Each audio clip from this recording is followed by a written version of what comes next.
This is not your grandma's Metroid. Samus Aran now has martial arts skills, enormous breasts, and can run extremely fast.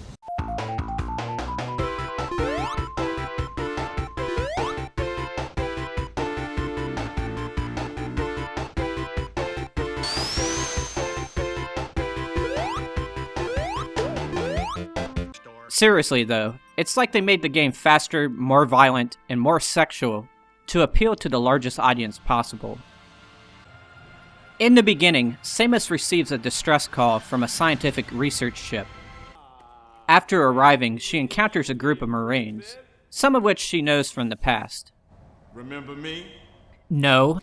The ship has been overtaken by creatures, and you have to help the Marines determine what exactly is going on. Samus, who barely said a word in previous games, is now talking. In fact, she's talking a lot. My past has left me with an uneasy soul. And as a result, it touched me on some level that Adam would acknowledge that past by calling me something delicate. It gets annoying, but some people might appreciate the extra depth it brings to her character.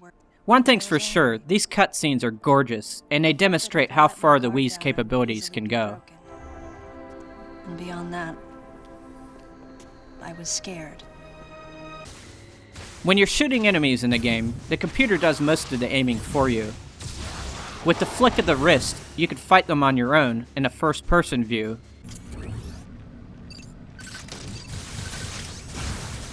The transition from one view to another is fast, but in the middle of battle, it's not quite fast enough.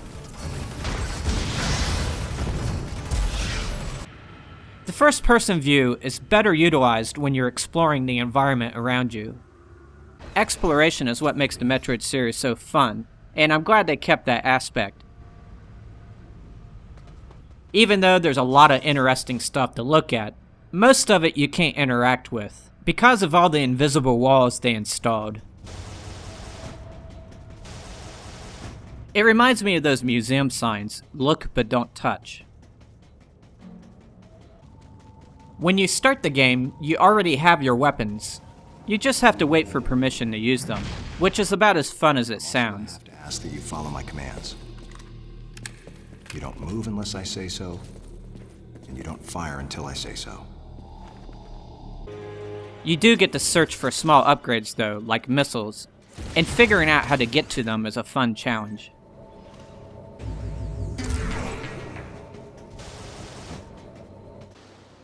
The mapping system, which is a necessity, is a step down from the Metroid Prime series.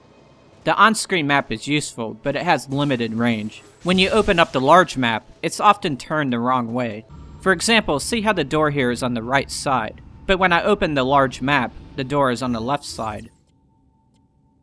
You can't rotate it like you can in the previous games. It can get confusing sometimes. The music is a disappointment. It doesn't have as much feeling as the music in previous games.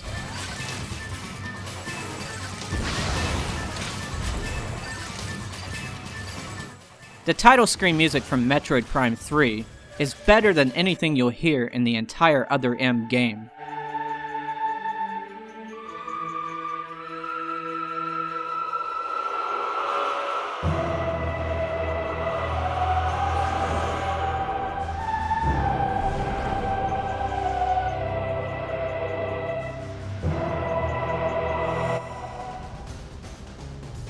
This may be stating the obvious, but Metroid Other M doesn't live up to the standards of the previous Metroid games. But those standards are sky high. If you could quit thinking about the previous games, you'll come to realize that Other M is a great adventure with high production value, and it shouldn't be missed if you own a Wii.